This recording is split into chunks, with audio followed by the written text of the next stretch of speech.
arti jo budi gata ngan pakaian kan ukuran getanyo insan yang takwa betari getanyo iman ket hati jero diri hamba kepeguna tari ngelaga pakaian menyusun bayang kahana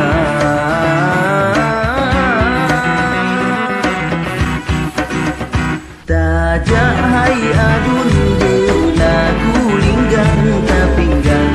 belagu ijah tangui hai ado belagu tubuh tapaju belagu ada tapang ke ube taga hak sika beta jo dua bemeguna tari bemerti laga dengan akhlak bakata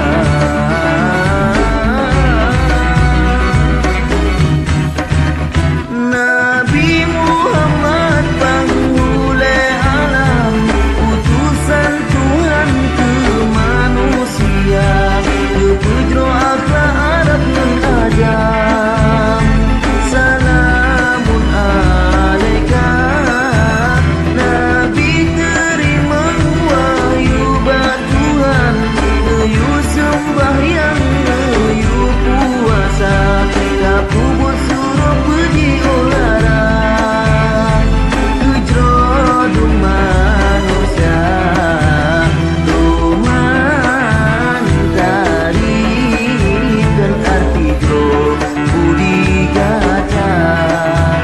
ngan pakaian kan ukuran getanyo insan yang takwa betari getanyo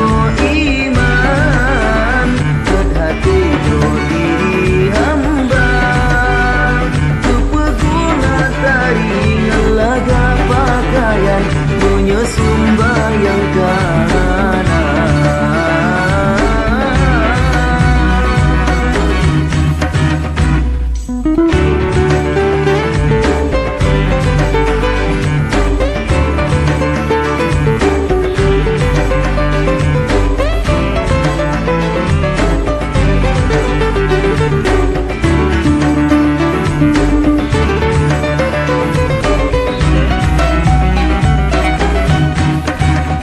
Nabi Muhammad tauladan insan kepatah sayang ke umat guna neroya mata doa batuhan umat berbahagia tapi getanyo hai yang badan hana tak sayang ke draw tudungna tak suka dunia urongan malam sabilam sabi dosa tajak hai adun berlagu linggang tapinggang berlagu ijah tangui hai ado berlagu tubuh tapadu berlagu ata tapang ke ube taga hak sikap beta jo dua bemeguna tari bemerti laga dengan